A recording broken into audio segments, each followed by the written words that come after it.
नमस्कार दोस्तों, आप सभी का स्वागत है मेरे YouTube channel online Hindi teaching with Shiv sir में। आज मैं आचार्य विनोबा भावे के बहुत ही महत्वपूर्ण निबंध श्रम की प्रतिष्ठा को आप सभी के सामने इसका वाचन और इसकी सटीक व्याख्या करने जा रहा हूँ। श्रम की प्रतिष्ठा आचार्य विनोबा भावे का बहुत ही महत्वपूर्ण निबंध है।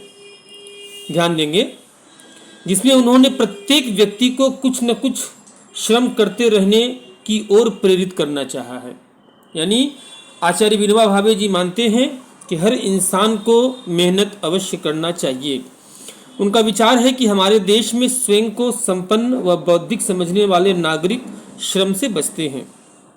यहाँ श्रम करने वाले को निम्न श्रेणी का माना जाता रहा है, परंतु श्रम करने वाला सदैव महत्तर होता है। महत्तर का अर्थ बड़ा होता है। भले लोग मेहनत करने वाले को निम्न श्रेणी का मानते हो, मगर श्रम करने वाला हमेशा महान होता है। वे श्रमिक को शेषनाग सिद्ध करते हुए उसकी महत्वपूर्ण भूमिका व उत्तरदायित्व को संकेतित करते हैं। क्यों शेषनाग सिद्ध करते हैं, ये हम नीचे पाठ में देखेंगे। जो श्रम करते हैं वे अपने जीवन में पाप से दूर रहते हैं। उन्होंने रामायण में से सीता जी तथा महाभारत में से भगवान श्री कृष्ण का उदाहरण देकर श्रम के महत्व को स्थापित किया है। अब हम मूल पाठ पर आते हैं। बहुत ही सुंदर पाठ है, आप इस पाठ को ध्यान से पढ़ेंगे। अभी हम पढ़ेंगे, आप सभी से ध्यान से समझने का प्रयास करेंगे। यह पृथ्वी शेषनाग के मस्तक पर स्थित है। अगर शेषनाग का आधार टूट जाए तो पृथ्वी स्थिर नहीं रह सकेगी, यह जर्रा जर्रा हो जाएगी। हमने सोचा यह शेषनाग कौन है। ध्यान में आया दिन भर शरीर श्रम करने वाले मजदूर जो किस्म किस्म की पैदावार करते हैं, वे ही ये शेषनाग है। सबका आधार उन मजदूरों पर है। ध्यान देंगे, शेषनाग हम जानते हैं धरती का भार शेषनाग के मस्तक पर स्थित है। यहाँ पर आचार्य विनोबा भावे बताते हैं कि यहाँ पर ये शेषनाग कौन है, ये वे मजदूर हैं जो अलग अलग किस्म की पैदावार उत्पन्न करते हैं, और उन पैदावारों के ऊपर ही धरती के सभी मानवों का जीवन निर्भर करता है। इसलिए भगवान ने मजदूरों को कर्मयोगी कहा है। लेकिन सिर्फ कर्म करने से कोई कर्मयोगी नहीं होता। हिंदुस्तान में कुछ मजदूर खेतों पर काम करते हैं, कुछ रेलवे में काम करते हैं, कुछ कारखानों में काम करते हैं, दिन भर मजदूरी करते हैं और अपने पसीने से रोटी कमाते हैं। जो शख्स पसीने से रोटी कमाता है वह धर्म पुरुष हो जाता है। ये बहुत इंपॉर्टेंट लाइन है कि जो शख्स पसीने से रोटी कमाता है वह धर्म पुरुष हो जाता है। यानी धर्म पुरुष कौन हो सकता है? जो मेहनतकश इंसान है, जो मेहनत करके रोटी कमाता है। क्यों? क्योंकि मेहनत जहाँ पर होती है, श्रम परिश्रम जहाँ पर होता है, वहीं पर धर्म अडिग खड़ा रह सकता है। इसीलिए आचार्य जी कहते हैं उसके जीवन में पाप का आसानी से प्रवेश नहीं हो सकता। दिन भर काम कर लिया तो रात को गहरी नींद आती है। न दिन में पाप कर्म करने के लिए समय मिलता है, न रात को कुछ सूझ सकता है, क्योंकि थका मादा शरीर आराम चाहता है, उसे नींद की जरूरत होती है। जिस जीवन में पाप चिंतन की गुंजाइश ही न हो, उसे धार्मिक जीवन होना चाहिए। बहुत सुंदर बता रहे हैं कि जिस जीवन में पाप चिंतन की गुंजाइश ही न हो, उसे धार्मिक जीवन होना चाहिए। धर्म किससे है? मेहनत से है। अगर हम मेहनत ही नहीं करेंगे तो हमें हमारे अंदर धर्म का भाव नहीं आ सकता। ठीक ना? अगले स्टेंजा में बता रहे हैं, पर ऐसा अनुभव नहीं हो रहा है। अनुभव तो यह है कि जो काम नहीं करते उनके जीवन में तो पाप है ही, पर उन पापों ने मजदूरों के जीवन में प्रवेश कर लिया है। क्या किया है? जो काम नहीं करते उनके जीवन में तो पाप है ही, लेकिन उसने क्या किया? उन बुराइयों ने मजदूरों के जीवन में प्रवेश कर लिया है। क्यों? व्यसन के रूप में, अलग अलग बुरी आदतों के रूप में। कई प्रकार के व्यसन उनमें होते हैं। यानी केवल श्रम करने से कोई कर्मयोगी नहीं होता। हाँ, जो श्रम टालता है वह तो कर्मयोगी हो ही नहीं सकता। उसके जीवन में पाप है तो आश्चर्य नहीं, क्योंकि उसके पास समय फाजिल पड़ा है। फाजिल का मतलब एक्स्ट्रा, अतिरिक्त, फालतू। जहाँ समय फाजिल पड़ा है वहाँ शैतान का काम शुरू होता है। इसलिए लोग कहते हैं कि खाली समय जो है शैतान, खाली दिमाग शैतान का घर होता है। इसीलिए हमें कभी भी फालतू समय अपने जीवन में नहीं रखना चाहिए। अपने काम को, अपने रूटीन को ऐसा बनाकर रखना चाहिए कि हमारा जीवन हर प्रकार से व्यस्त रहे।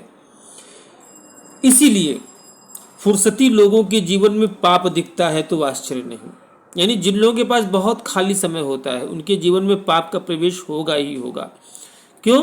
क्योंकि खाली दिमाग शैतान का घर होता है, वो निश्चित रूप से कुछ न कुछ गलत करने को प्रवृत्त होंगे। पर मजदूरी करने वाले के जीवन में पाप दिखता है तो सोचना चाहिए कि ऐसा क्यों होता है। ऐसा इसलिए होता है कि वे कर्म को पूजा नहीं समझते। कर्म लाचारी से करना पड़ता है, इसलिए करते हैं। वे अगर काम से मुक्त हो सके तो बहुत जल्दी राजी हो जाएंगे। सच्चे कर्मयोगी की यह हालत नहीं होती। यह ध्यान देने योग्य बात है। क्या कह रहे हैं आचार्य विनोबा भावे जी कि मजदूरों के जीवन में अलग अलग प्रकार के व्यसन क्यों होते हैं? क्योंकि मजदूर कर्म को पूजा नहीं समझते बल्कि लाचारी समझते हैं। अगर जो ऐसा समझेगा वो उसका जीवन धार्मिक होना मुश्किल हो जाएगा, लेकिन जो कर्म को पूजा समझेगा वो निश्चित रूप से उसका जीवन धार्मिक होगा। अगली बात अगले पैराग्राफ में देखिए, ध्यान देंगे। आज देहाती लोग भी कहते हैं कि हमारे बच्चों को तालीम मिलनी चाहिए। तालीम का मतलब शिक्षा। तालीम किस लिए मिलनी चाहिए? इसलिए नहीं कि लड़का ज्ञानी बनेगा, धर्म ग्रंथ पढ़ सकेगा और जीवन में हर काम विचार पूर्वक करेगा, पर इसलिए कि लड़के को नौकरी मिलेगी और हम जैसे दिन भर खटते हैं वैसे उसे खटना न पड़ेगा। मजदूर ऐसा सोचते हैं। काम के प्रति ऐसी घृणा मजदूरों में है, काम न करने वालों में तो है ही। ध्यान रखेंगे, गरीब आदमी अपने बच्चों को क्यों पढ़ाता है? ताकि उसे मेहनत न करना पड़े। यानी कहीं न कहीं उसके मन में मेहनत के प्रति, श्रम के प्रति, परिश्रम के प्रति एक प्रकार की घृणा भाव है। बच्चा आलसी बने रहे इसलिए हम बच्चे को पढ़ाते हैं। ये सोच क्या करेगी? हमारे जीवन को खोखला बना देगी। अगले पैराग्राफ में कहते हैं विनोबा जी भावे जी, दिमागी काम करने वाले लोग मजदूरों को नीच समझते हैं। थोड़ा सा काम लेने के लिए जितनी मजदूरी देनी पड़ेगी उतनी देंगे, पर ज़्यादा से ज़्यादा काम लेंगे। ऐसी वृत्ति ही बन गई है। यानी उन्हें तो काम से नफरत है ही, मजदूर को भी काम से नफरत है। वह मजदूरी तो करता है पर उसमें उसे गौरव नहीं लगता। यानी जब तक हमारे मेहनत में हमें गौरव का बोध नहीं होता, हमें अपने काम पर गर्व का बोध नहीं होता, तब तक हमारी मेहनत में वो बात नहीं आएगी जो हमें धर्म पुरुष बना सके। रामायण में भी एक कहानी है, अच्छी है, सुनने लायक है। राम जी का वनवास हुआ तो सीता जी ने कहा मैं भी जाऊंगी। उसे आदत नहीं थी ऐसे जीवन की, पर उसने निश्चय किया था कि जहाँ राम जी वहाँ मैं। पर जब कौशल्या ने सुना तो कहा सीता जी का जाना कैसे होगा? मैंने तो उसे दीप की बाती भी जलाने नहीं दी। यानी यहाँ भी काम की प्रतिष्ठा मानी नहीं गई। इसमें अच्छाई भी है कि ससुर के घर लड़की गई तो उसे बेटी समान माना, पर मेहनत को हीन माना गया, वह इसमें दिखता है। यानी ये बात तो अच्छी है कि ससुर के घर बेटी गई तो उसे बेटी समान माना गया, बहू नहीं माना गया, लेकिन काम के प्रति हीन भावना है, ये गलत बात है। बेटी हो चाहे बहू हो, हमें काम, बेटा हो चाहे दामाद हो, हमें काम के प्रति गर्व की भावना उनके अंदर पैदा करनी होगी। अगला पैराग्राफ, धर्मराज ने राजसूय यज्ञ किया था। कृष्ण भी वहां गए थे। कहने लगे मुझे भी काम दो। धर्मराज ने कहा आपको क्या काम दे? आप तो हमारे लिए पूज्य हैं, आदरणीय हैं, आपके लायक हमारे पास कोई काम नहीं है। भगवान ने कहा आदरणीय हैं तो क्या नालायक हैं? हम काम कर सकते हैं। तो धर्मराज ने कहा आप ही अपना काम ढूंढ लीजिए। भगवान ने काम लिया जूठी पत्तले उठाने का और पोछा लगाने का। ध्यान देंगे कि भगवान है, कृष्ण है, मगर उसके बावजूद वे बैठे नहीं रहे। महानता कायरता नहीं होती, महानता कमजोरी नहीं होती, महानता पुरुषार्थ होता है, महानता श्रम करना सिखाता है, महानता परिश्रम करना सिखाती है। महानता का मतलब ये नहीं होता कि जो महान है वो कामचोर होगा, नहीं। कृष्ण ने कितना सुंदर एग्जाम्पल दिया महाभारत में रासु यज्ञ के माध्यम से कि जो महानता होगी वो परिश्रमी होगी। अगला पैराग्राफ में देखते हैं, ज्ञानी तो खा सकते हैं और आशीर्वाद दे सकते हैं, काम नहीं कर सकते। अगर कोई सवेरे उठकर पीसता है तो वह ज्ञानी नहीं, मजदूर कहलाएगा। ज्ञानी को, योगी को काम नहीं करना चाहिए। बूढ़ों को काम से मुक्त रहना ही चाहिए। बूढ़ों को काम देना निष्ठुरता मानी जाएगी।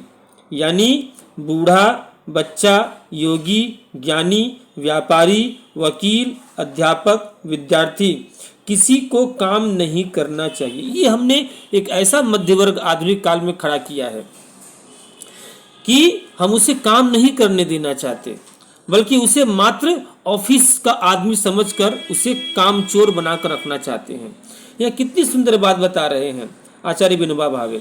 क्या बूढ़ा, बच्चा, योगी, ज्ञानी, व्यापारी, वकील, अध्यापक, विद्यार्थी, इस मध्य वर्ग को हमें मेहनती बनाने की जरूरत है। आचार्य विनोबा भावे कह रहे हैं कि ये जो हमने शहरी मध्य वर्ग तैयार कर दिया, ये हम कहीं कामचोरों की फौज तो नहीं खड़ी कर रहे हैं। कह रहे कि इतना बेकार वर्ग खड़ा हो जाएगा तो बेकारी बढ़ेगी। अगर ऐसा होता कि जो काम नहीं करता वह खाता भी नहीं तो ठीक था, पर वह तो अधिक खाने को मांगता है। ऐसी समाज रचना जहां हुई है वहां मजदूर समझते हैं कि हमें काम करने से छुट्टी मिले तो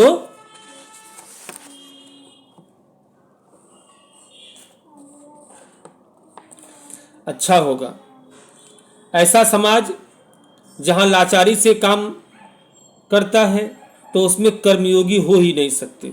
ध्यान देंगे, जहां पर लाचारी है, लाचारी से अगर कोई काम करता है तो वहां कर्मयोगी पैदा नहीं होंगे, वहां पर मजदूर पैदा होंगे।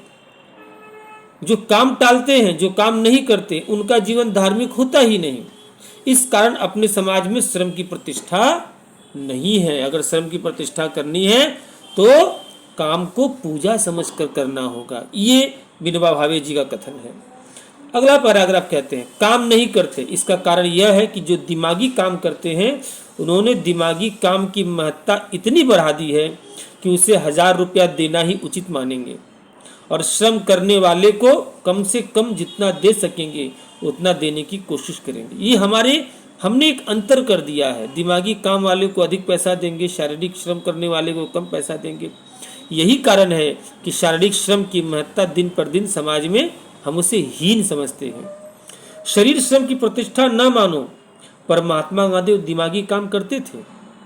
फिर भी थोड़ा सा समय निकालकर दिन में सूत काट ही लेते थे। काम की इज्जत करनी चाहिए। अगर हम काम की इज्जत नहीं करते तो बड़ा भारी धर्म कार्य खोते हैं, ऐसा समझना चाहिए। यानी अगर काम की इज्जत नहीं करते तो हम बहुत बड़े धर्म कार्य को छोड़ रहे हैं, उससे अपने आप को अलग कर रहे हैं, ऐसा समझना चाहिए। यह तो एक बात कि कुछ दिमागी काम ज़्यादा करेंगे और कुछ दिमागी काम कम करेंगे, पर श्रम करने वालों का भी दिमाग है और दिमागी काम करने वालों को भी हाथ दिए हैं, तो दोनों को काम करना चाहिए। दोनों की इज्जत बढ़ेगी, प्रतिष्ठा बढ़ेगी। क्या कह रहे हैं कि दिमागी काम पढ़ने लिखने वाले लोगों को भी काम करना चाहिए और काम करने वाले लोगों को भी पढ़ना लिखना चाहिए, तभी जीवन में, समाज में एक संतुलन आएगा। अगर हमने एक ऐसा समाज बना दिया, ऐसी संस्कृति बना दी, ऐसे कल्चर को हम डेवलप कर रहे हैं जहां पढ़ने लिखने वाले लोग शारीरिक श्रम को गलत समझते हैं, तो ये बहुत ही खतरनाक दिशा की तरफ हम जा रहे हैं। हम कामचोरों की फौज तैयार कर रहे हैं अपने देश में। अगला पैराग्राफ कह रहे हैं, दिमागी काम का और श्रम का मूल्य कम ज़्यादा रखा गया। यह ठीक नहीं है। यानी जो दिमाग से काम करते हैं और जो श्रम करते हैं, शारीरिक श्रम करते हैं, इनके मूल्यों में बहुत ज़्यादा अंतर नहीं होना चाहिए। पहले तो ऐसी व्यवस्था नहीं थी। ब्राह्मण जो ज्ञानी होता था, पढ़ाता था, वह सिर्फ धोती और खाने का अधिकारी था। वह अपरिग्रही माना गया। अपरिग्रही का मतलब जो जमा न करे, संचय न करे, पूंजी का निर्माण न करे। आज तो जो भी विद्या पढ़ाता है वह उसका मूल्य मांगता है। हम विद्या बेचने लगे हैं, यह गलत है। यानी विद्या बिकाऊ नहीं होनी चाहिए। कर्म योग की महिमा, श्रम की प्रतिष्ठा कायम करनी है तो कीमत में अधिक फर्क नहीं करना चाहिए। बहुत स्पष्ट कहते हैं आचार्य विनोबा भावे कि दिमागी काम और श्रम का मूल्य, इन दोनों में बहुत ज्यादा अंतर नहीं होना चाहिए। शरीर श्रम करने वाले को हम नीच मानते हैं, उसे किसी प्रकार की छुट्टियां नहीं देते। सफाई कर्मचारी को अगर एक दिन की भी छुट्टी दें तो सारा शहर गंदा हो जाए। इतना जो उपकारी है उसे हम नीचा मानते हैं। उसे साफ रहने के लिए साबुन आदि भी नहीं दे देते। न उसे इज्जत है, न प्रतिष्ठा है, न सम्मान है। मेहतर माने क्या? मेहतर माने तो महत्तर। महत्तर का मतलब बड़ा, इससे महत्तर से बना है मेहतर। लेकिन हमने मेहतर शब्द का बहुत ज्यादा अलग भाव ला दिया, गंदा बना दिया। लेकिन मेहतर बना है महत्तर से। महत्तर मतलब बड़ा। ऐसा जो महत्तर है उसे हमने नीच माना, यानी ये हमारी गलती है। इसलिए दो बातें होनी चाहिए, हर एक को थोड़ा थोड़ा श्रम करना ही चाहिए। बहुत सुंदर बात आचार्य विनोबा भावे बता रहे हैं कि परिश्रम का जीवन में महत्व होना चाहिए। जो इंसान परिश्रम नहीं करेगा वह जीवन में कभी सफलता नहीं हासिल कर सकता। परिश्रम सफलता की कुंजी है। अगर हम बिना काम किए खाते हैं तो हमारा जीवन पापी बनता है। दूसरी चीज, कामों का मूल्य समान होना चाहिए। जब यह होगा तब श्रम की प्रतिष्ठा होगी। तो इस प्रकार हमने इस निबंध में क्या सीखा? हमने इस निबंध में सीखा कि हमें अपने जीवन में परिश्रम को प्रतिष्ठित करना है, और ये कोई और नहीं कर सकता। ये हमें अपनी सोच को ठीक करना होगा कि नहीं, अगर हम पढ़े लिखे हैं तो हम काम नहीं कर सकते। बिल्कुल नहीं, हर इंसान को काम करने के लिए तत्पर रहना चाहिए। जीवन में श्रम की प्रतिष्ठा होनी ही चाहिए। तो आप सभी को आज ये श्रम की प्रतिष्ठा निबंध पढ़ाकर मुझे भी बहुत अच्छा लगा। अगर आपके अपने कुछ सुझाव हो तो आप कमेंट में ज़रूर करें, और मेरी वीडियो को आप लाइक, शेयर और सब्सक्राइब अवश्य करें, जो भी नए लोग हैं, ताकि मेरी कोई भी नई वीडियो मिलती है तो आप तक वो ज़रूर से ज़रूर पहुंच पाए। आप सभी को बहुत बहुत धन्यवाद।